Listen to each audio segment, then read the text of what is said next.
Hello guys, আসসালামু আলাইকুম। কেমন আছেন সবাই? আশা করি ভালো আছেন। গাইস, ছাদ বাগানে এলাম। আজ আপনাদের সাথে আলোচনা করব কিভাবে গাছে খাবার দিবেন এবং কিভাবে শীতের জন্য গাছকে প্রস্তুত করবেন এবং ফল নেওয়ার আগে কিভাবে গাছের পরিচর্যা করবেন এসব বিষয়াদি নিয়ে। তো গাইস, দেখতে পাচ্ছেন এটি একটি সোলাপুর লাল আনার। এটির বয়স প্রায় 1.5 বছরের মতো। এটি ফাইনালি আমি অল্প কিছুদিন আগে এই হাফ ড্রামে সেট করে দিয়েছি। তো মাশাল্লাহ, এবছর প্রচুর বৃষ্টি এবং ছত্রাকের আক্রমণ সত্ত্বেও বেশ কিছু ফল ইনশাল্লাহ আমার গাছে আছে। এই দেখতে পাচ্ছেন, মাশাল্লাহ বেশ সুন্দর কালার এবং বেয়ারিং অনেক ভালো। এই দেখতে পাচ্ছেন প্রত্যেক ডালেই কম বেশি ফল কিন্তু আছে।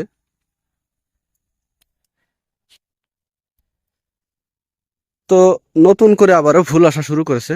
আসলে আনার গাছগুলোই 12 মাস কালী ফুল ফল দেয়। তো প্রচুর পরিমাণে গুটি কিন্তু ঝরে গিয়েছে এই বৃষ্টিতে। তো এরপরও আমি আরও এক দফা ফল নেওয়ার জন্য গাছে আজ খাবার দিয়ে দিয়েছি। কারণ হালকা শীত পড়া শুরু করেছে, এখন বৃষ্টিপাত হয়তো একটু কমবে, ছত্রাকের আক্রমণটাও কমে যাবে। টানা 1 সপ্তাহ পর বৃষ্টির পর প্রায় গাছগুলোর অবস্থা আবারও খুব বাজে অবস্থা হয়েছিল। তো ফাইনালি গতকাল বৃষ্টি থেমে গিয়েছে এবং গাছগুলোকে আমি ছত্রাকনাশক দিয়ে দিয়েছি বৃষ্টি থামার সাথে সাথে। এই দেখতে পাচ্ছেন ফলের গায়ে লেগে আছে। তো ছত্রাকনাশক হিসেবে আমি দিয়েছি সেটা হচ্ছে অ্যামিস্টার টপ এবং ম্যানসার। অ্যামিস্টার টপ প্রতি লিটারে 1/2 মিলি এবং ম্যানসার প্রতি লিটারে 2 মিলি হারে দিয়েছি।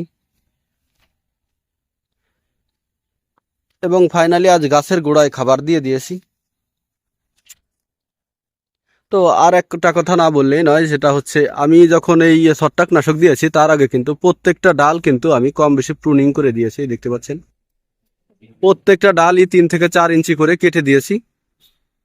এই দেখতে পাচ্ছেন প্রত্যেকটা ডাল কিন্তু আমি প্রুনিং করে দিয়েছি। প্রুনিং করার পরে ছত্রাকনাশক দিয়ে স্প্রে করে দিয়েছি এবং ফাইনালি আজ টিএসপি, পটাশ, জিআইবি এবং সালফার সমস্ত সার গাছের গোড়ায় দিয়ে ঢেকে দিয়েছি।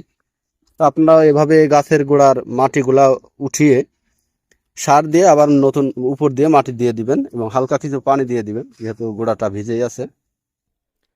তো আপনারা চাইলেও এভাবে শীতের জন্য গাছকে প্রস্তুত করতে পারেন। এখনই প্রস্তুত করার মোক্ষম সময়, কারণ হালকা হালকা শীত চলে আসছে, শীতের একটা আমেজ অলরেডি চলে আসছে। তো পুরো বর্ষায় যারা ছত্রাকের কারণে বিভিন্ন সমস্যার কারণে ফল নিতে পারেননি, তাদের জন্য এখনই আসলে ফল নেওয়ার মোক্ষম সময়। আপনারা চাইলে এভাবে গাছের পরিচর্যা করতে পারেন এবং এই সময়টা খাদ্য দিলে হয়তো 1 সপ্তাহ 15 দিনের ভিতরে গাছে নতুন করে ফুল আসা শুরু করবে। আমি আজ খাদ্য দিয়েছি এবং এর 4 থেকে 5 দিন পরে এখানে আমি পিজিআর স্প্রে করে দিব। তো আপনারাও সবসময় খাদ্য দেওয়ার পরে গাছে পিজিআর স্প্রে করবেন, কারণ গাছের গোড়ায় যদি খাদ্য না থাকে আপনি যতই পিজিআর দেন না কেন গাছ কিন্তু সেটা নিতে পারবে না। তো গাছের সাথে মানানসই হতে হবে, এই কারণে আপনারা আগেই গাছে গোড়ায় খাবার দিবেন, তারপরে পিজিআর দিবেন এবং বিভিন্ন ধরনের হরমোন প্রয়োগ করতে পারেন। তো ভিউয়ার্স, আমি এভাবে এই গাছকে পরিচর্যা করি, খুঁটিনাটি বিষয় যতটুকু পারি আপনাদের সাথে শেয়ার করি। আপনারা আপনাদের মূল্যবান পরামর্শ দিয়ে আমাকে সহযোগিতা করবেন। আজ এ পর্যন্তই। পরবর্তী ভিডিও পেতে অবশ্যই চ্যানেলকে সাবস্ক্রাইব করবেন। ধন্যবাদ সবাইকে, ভালো থাকবেন সবাই।